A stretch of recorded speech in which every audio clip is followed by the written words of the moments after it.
Hello, my name is Rajesh Minocha and I'm the founder of Financial Radiance. Welcome to my YouTube channel on personal finance topics. What I will be speaking about today would be related to credit cards. I would like to speak about the different aspects related to purchase of credit cards and some of the best practices which we can utilize when we start using our credit cards. I'm sure you must be getting a lot of unsolicited calls in terms of purchase of credit cards, and you must really be wondering which is the good credit card which you should use and what are the features associated with it. Now, there can be credit cards which can be free, or they can be cards which can have a charge associated with it or a minimum money which needs to be billed on the credit card on an annual basis. So before we really decide which credit card is good, I think we first need to do a self-assessment in terms of understanding what the features are and then try to see whether it really matches with respect to our lifestyle. If you find that there are certain features which are there in the co-branded cards, then you may want to actually go ahead with that, even if it means making a payment, because that may well compensate for the features and the discounts which you get. Then what we need to look at is the aspect related to the payment. Now, you can have the payment which will be done after the interest-free credit. So when you're buying a big purchase, then that interest-free credit really helps us quite a lot. But we cannot always really time the purchase.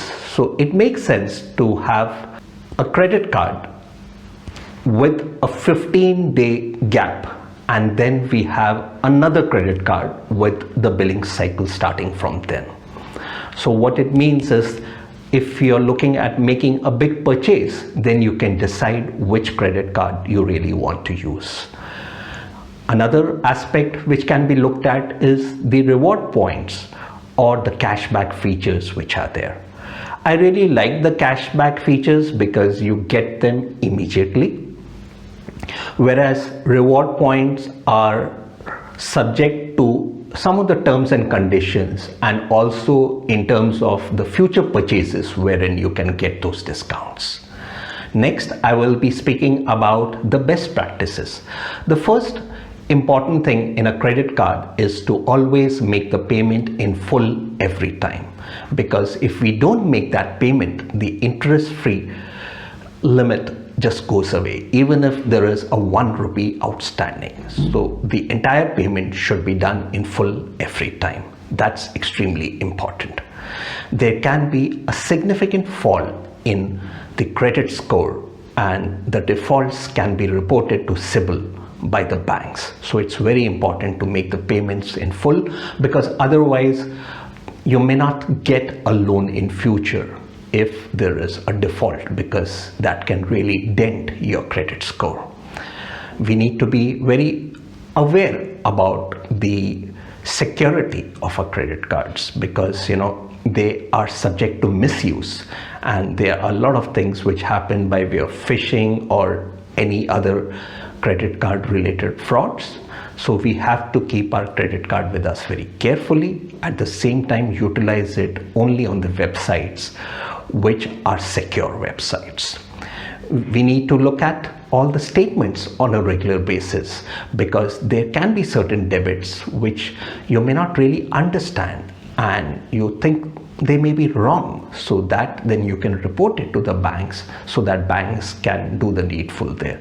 We should not be overspending on our credit cards just because we don't have to make the payment just now and the payment really needs to be done in the future, because that can be a way to get into a debt trap wherein we may not really be able to make the payment on time, and that's when the credit score can get impacted, or you may end up paying high interest rate. The last best practice I would say would be keeping the card safe for the purpose of any misuse happening. For example, in a lot of international websites, the cards can get misused. So if you're not traveling abroad, then that may be a good opportunity to disable the credit card facility for international spending.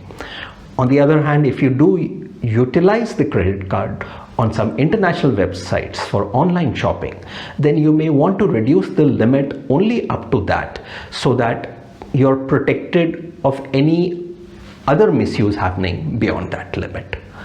So I hope this was useful. Thanks a lot for listening to me.